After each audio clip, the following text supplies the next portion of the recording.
জয় শিব শম্ভু। বজ্রপাত সব মানুষের ওপর হয় না। যেই সব মানুষের ওপর বজ্রপাত হয় তাদের বিশেষ কিছু কারণ থাকে, আর সেই কারণেই তাদের উপর বজ্রপাত ঘটে। যেই মানুষের ওপর বজ্রপাতটা ঘটে, যদি আমরা একটু ধর্মের দিক থেকে দেখি, তবে সেই মানুষের কিছু একটা লক্ষণ আছে, আর সেই লক্ষণগুলোই আমি আজ বলে দেব।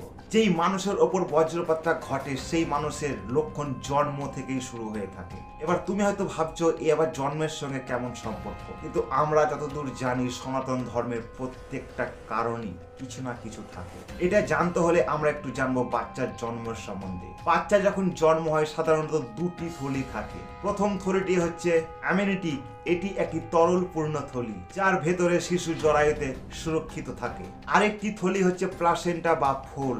এই থলি বাচ্চাকে অক্সিজেন ও পুষ্টি দেওয়াতে সাহায্য করে। যখন বাচ্চা জন্ম নেয় তখন কিন্তু এই দুটো থলি বাচ্চার সঙ্গে আসে, আর যেই থলির ভেতরে বাচ্চা সুরক্ষিত থাকে অ্যামিনিটিক, এই থলি কিন্তু ফেটে যেতে পারে।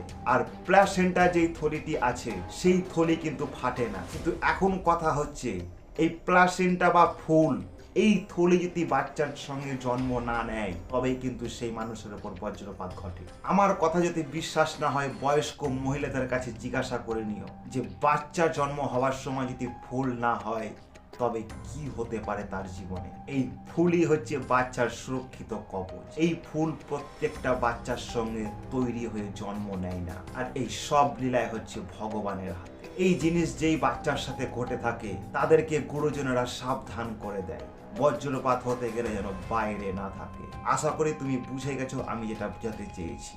যদি ভিডিও ভালো লেগে থাকে একটা লাইক করে দিও, চ্যানেলটাকে সাবস্ক্রাইব করে দিও। দেখা হচ্ছে পরের ভিডিওতে। জয় শিব শম্ভু।